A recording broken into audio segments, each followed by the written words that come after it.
This is Gagan Girotra, IIT Roorkee class of 2000, and I am Calcutta class of 2005. Now, percentages can be applied in, apart from several situations, to specific situations where we could be asked to compute the percentage error.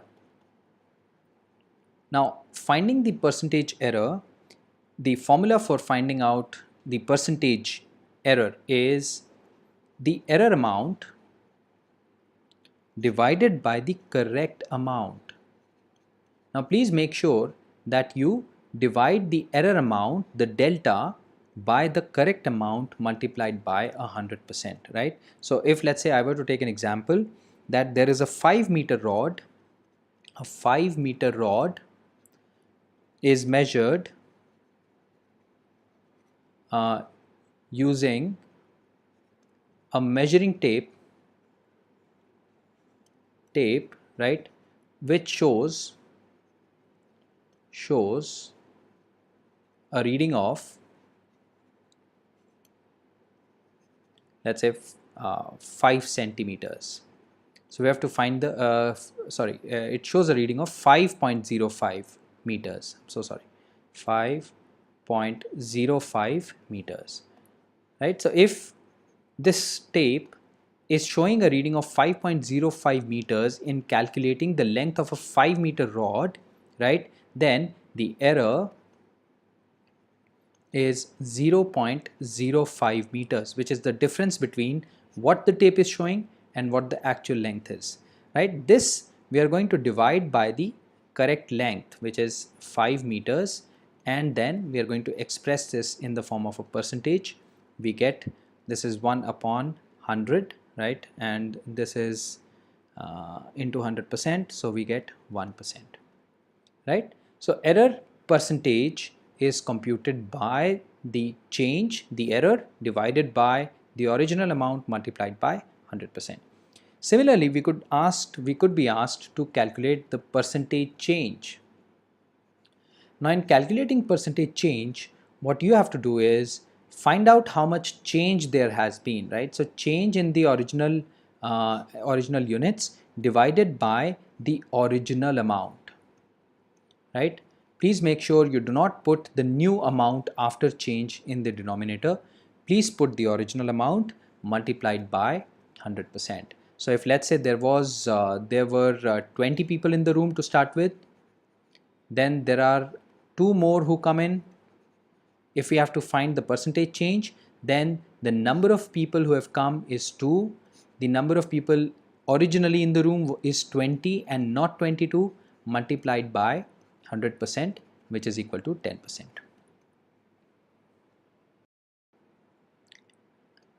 An important concept in percentages is constancy of product. Now let me explain what the situation here is. Now let's say we have, I'll start with an example. Let's say I have $50. If I have $50 to spend on a certain article, right, then the situation is, and let's say I want to buy oranges using $50. Now if if one orange, it costs $1, that means using these $50 I can buy 50 oranges. The number I can buy is 50, right? However, so this is one situation. However, if there were another situation such that one orange now costs $0.50. In this case, the number of oranges that I can now buy increases to 100, right? The whole point is that the amount of money, the amount of dollars I have in my pocket to spend on oranges is a constant. So if this were to increase, this goes down and vice versa, right? So essentially, if we express this in another way, the price per orange, right, if I call this variable as x and this variable as y, then x is inversely proportional to y. The idea is, if x reduces, then y increases. If x increases, then y reduces, right? or x equals a constant upon y, or x into y is a constant, right? So this situation is constancy of product, right? The product of two entities being a constant. Now, how do we handle situations like these when we are given, we are given an x and a y, and then we are asked if x changes by a certain percentage, what is the percentage change in y? So let's do this using an example. Now let's say there is a situation, we start off with this basic situation. So $1 multiplied by 50 is a constant, right? That's the $50 I have in my pocket.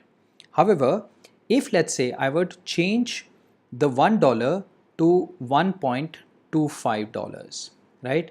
Then how does the new y, what is the new y?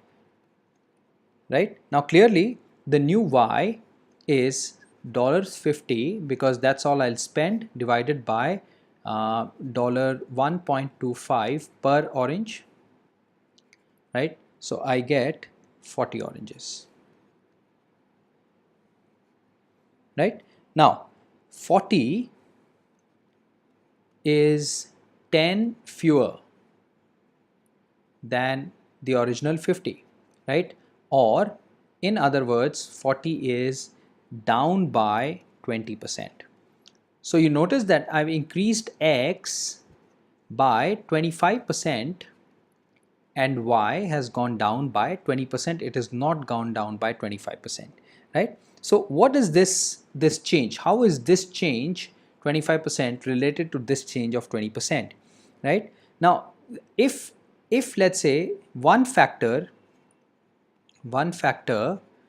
increases by x percentage. Now I'm using x for another thing, right? So now if one factor increases by x percentage, then the other must reduce by x upon 100 plus x into 100%. This is the percentage fall in the other variable, right? And vice versa, if let's say one factor, it reduces by x%, then the other must increase by x upon 100 minus x into 100%, right? So let's take an example. So if let's say the price per orange has to fall to 80 cents, right? So $0.8 is the new price per orange,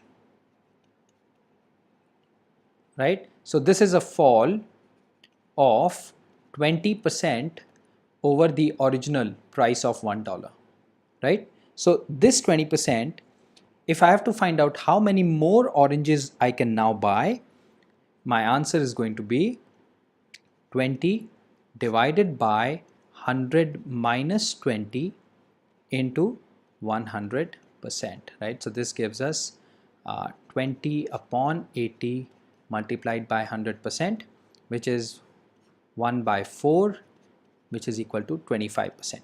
So a fall in 20%, fall in price per unit of 20% will result in 25% more entities that I am now able to buy. Thanks for watching the video. You can give your feedback in the comments section below. Please click the like button if you thought the video was helpful. For lesson updates, you may subscribe to my YouTube channel People Plus, or you may read my blogs at peopleprep.com, or you can directly connect to us through our Facebook page @PeoplePlus, or you can email to me at gagan@peopleplus.com. Thank you.